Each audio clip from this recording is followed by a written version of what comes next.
இத நான் முதல் முறையா எம்எல்ஏ தேர்ந்தெடுக்கப்பட்டு, எனக்கிட்ட மக்கள் சொன்ன பிரச்சனை என்னன்னா, குப்பை கிடங்குக்கு நிரந்தர தீர்வு உண்டாக்குங்கம்மான்னு தான் சொன்னாங்க. அத முன்னிட்டு நான் கவர்மெண்ட்ல ஜிஹெச்ல போய் பேசும்போது, டீன் என்ன சொன்னாங்கன்னா, "அம்மா இந்த பெரிய பிரச்சனையே எங்களுக்கு சுவாசக்கேடு, சுகாதார கேடா இருக்கிற ஒரு பிரச்சனை, பெரிய பிரச்சனை, தீர்க்கப்படாத பிரச்சனை என்னன்னா குப்பை கிடங்கு தான். இதுக்கு ஒரு வழி செய்யுங்கம்மான்னு" சொல்லி என்னட்ட டீன் அந்த குப்பை கிடங்கு இங்கனே இருக்கக்கூடாது. இதே மக்களுடைய பொதுவான பெரிய பிரச்சனையா இருந்துச்சு. இத முன்னிட்டு நான் சிவகங்கை கலெக்டர் அப்போதைய கலெக்டரா இருந்த பொற்கொடி அம்மாட்டயும் சொன்னேன். அதுக்கடுத்து வந்த கலெக்டர் நான் பார்க்கல. இப்ப வந்த கலெக்டர் போய் நான் பார்த்து அவங்ககிட்ட சொல்லிட்டு வந்தேன். இந்த மாரி இந்த குப்பை கிடங்குக்கு ஒரு நிரந்தர இடம் பார்த்து தாங்க சார். அதுக்கப்புறம் இத சுத்தம் பண்ணி குடுங்கன்னு சொன்னேன். சரி பார்த்து செய்றேன்னு சொல்லியிருக்காங்க. குப்பை கிடங்குக்கு இன்னும் தீர்வே இல்ல.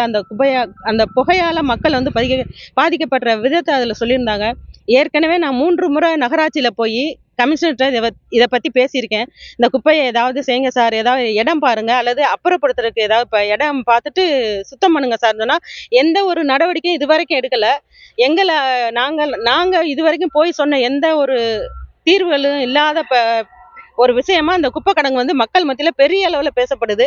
இது மேல இவங்க எதையும் செய்ய போறதில்ல. நம்ம க நிர்வாகத்திலயும் சரி, அ த தாவேகா தாவேகா சார்புல நாங்க எடுத்த முயற்சி வந்து 2, 3 தடவ எடுத்துட்டு நாங்க பார்த்தோம் இது செய்ய போறதில்லன்னு தெரிஞ்சதுக்கு அப்புறம், இனிமே நம்ம சும்மா இருந்தா சரியா வராதுன்னு என்னோட தனிப்பட்ட முயற்சியில இன்னைக்கு வந்து இந்த புல்டோசர் விட்டு சுத்தம் பண்ணி, இந்த குப்பைகள ஒரு இடத்துல சேர்த்துட்டு, அதுக்கப்புறம் ஒரு இடம் நிரந்தரமா நாங்களே இனிமே முயற்சி எடுத்து தேடி பார்த்து அத கொட்டுற வரைக்கும் ஒரு சின்ன வழி விட்டு கொட்டுறதுக்கு மட்டும் இப்போதைக்கு இடம் விட்டுட்டு, 2 பக்கமும் அந்த கருவேல மரங்கள வச்சு வேலி அடைச்சு, மக்களுக்கு சுகாதாரம் உள்ள தூய்மையான பகுதியா மாற்றி தருவோம்னு நாங்க முயற்சி எடுத்து இப்ப இத பண்ணிட்டு இருக்கோம்.